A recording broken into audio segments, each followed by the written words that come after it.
Good morning. Welcome to another awesome week, Insider Network. This is actually take number 2 of this video because I went over time. One thing about YouTube, and this is to all your benefit, I can't get too long-winded because if I do, it goes over the 10-minute mark and they just won't let me upload it. So we'll see if I can get through things a little bit faster this time. All right, let's start out with some shout-outs. I got a kind of a mishmash of things I want to throw in today. But shout out number 1 goes to our frontline office team, Jen Davis and Connie Fernandez. They are killing it in the office, and a lot of you are, when you call in, you're talking to either Jen or Connie most of the time. They are putting paperwork together. They're letting you know things that are missing from your packages. They're putting the things, all of the paperwork together and getting it to the right people at the bank so that Aaron the Hammer can come in and put this thing away. So they are a little bit more behind the scenes, and Aaron gets recognized a lot for bringing some stuff home when everybody's kind of on the edge of their seat waiting for it to happen. But absolutely, positively, Jen and Connie are so critical to what we're doing, and I want to make sure and give them a shout out for everything that they're making happen in the office. So thanks, ladies, and keep up the good work. So our agent shout out today is to Marcos Nilsson, Keller agent. And I want to shout out to Marcos for his ASH file. We had a bit of a scare last week with the file. We needed an extension. We had the approval, but we had to have an extension from none other than Countrywide, who just doesn't seem to get the fact that a few extra days on an extension of a short sale approval benefits them. But the big issue is that the negotiator just randomly closed the file out on us, put in the notes that it was for non-compliance. We didn't have a short sale approval letter from the second mortgage, which was a bunch of malarkey because we had the short sale approval letter a week earlier. We had given it to her in the email. We'd sent her multiple emails, and she just ignored the emails and closed the file out. So the Hammer had to come in on this one to escalate this like crazy. The guy spent hours on the phone going through, talking to people that used to be in the office of the president and had now been reassigned to Countrywide's loan modification departments. Had nothing to do with short sales, but they were pulling some personal favors for Aaron to get this thing done. They got him in connection with some upper management in the office of the president currently to get this handled, and we did get it handled, hooray. So that's kind of a mini shout out to the Hammer. But to Marcos, I want to give the shout out because he held his buyer and buyer's agent on board through this entire process. And that can be really challenging when you have something that's kind of toward the end and something goes a little bit sideways, is to position the buyer's agent and their buyer in such a way that they're not freaked out that it's not done yet, and that they're not totally in the dark to what's going on either. And there's kind of a balance there, because if you let them know, hey, they're probably going to close this out and Countrywide's going to make us start all over, the buyer's going to bail. But at the same time, if you just say, hey, we should have something tomorrow, and it takes 3 days, that buyer could get antsy and bail there too, because you've overpromised and couldn't deliver on that. So it can be very touch and go in those situations, and Marcos did an excellent job keeping everybody on board through this process. So way to go, Marcos. We'll get this, we've got the extension now, so we'll get this sucker closed here real soon and get everybody paid. So thanks a bunch on that. All right, into the meat of what we're talking about today. Let's start with the $8,000 federal tax credit. It's on everybody's mind right now. Everybody's got their marketing out there. Buy a house now, get your $8,000 tax credit.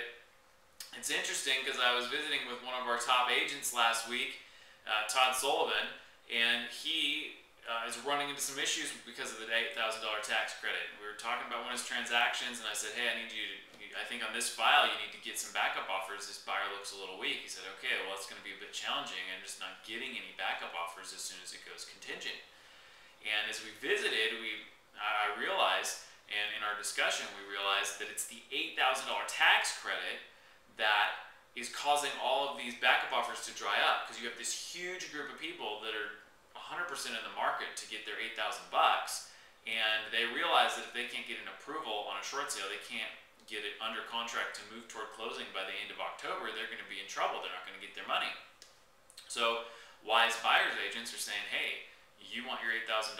Don't put an offer on a short sale. we need to go get something that's not a short sale. So those properties that are not short are getting multiple offers. They're getting the prices are being driven up because everybody's kind of frantic to get their $8,000. Todd had an excellent idea, and somebody else in his office actually brought this up to him, and so give credit where credit's due. But Todd was visiting with me about it, and he's starting to position buyers, saying, hey, you know, $8,000 is great. If you really need that, then let's go that direction. But would you rather have the $8,000 cash now, or do you want $25,000 or $30,000 in instant equity by doing a short sale? And that number can be higher in some markets. You know, we've seen people that have had $50,000 or more in instant equity because of the short sale. Short sales sell for less than other property, especially with this frantic $8,000 tax credit thing going on. Those properties are kind of being pushed up in value, where the short sales are now getting kind of shoved down. So that's a way you can potentially position your buyers and help position buyers agents so they can position their buyers. You know, $8,000 is great, but if you'd rather have $30,000 in equity instantly on the purchase of this house, then let's go with the short sale. So utilize that as a positioning tool to help you get more offers on your shorts. All right, selling a note. We had a property with Flagstar where we've been battling over and over and over for months now to get our approval letter, and just recently found out, hey, we sold the note. We got a call from the negotiator, said, I'm not handling this anymore, stop leaving me voicemails and sending me emails. This is not even with our bank anymore. The note was sold. Nice to know. Probably why we weren't getting any response, but we won't, you know, until they tell us, we don't know that.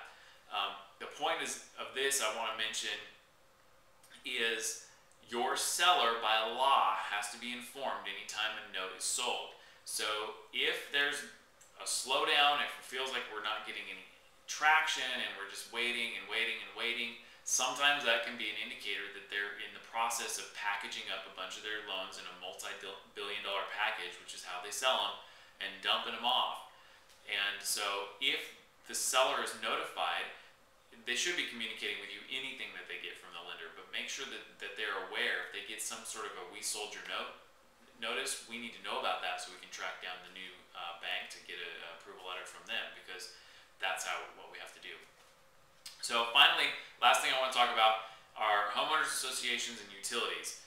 We're in the process of creating a new form, and I don't like to create forms, especially if they're unnecessary, but it seems as if this one would be a very necessary one, benefiting both you and us as the agent and the negotiator, is a seller responsibility form.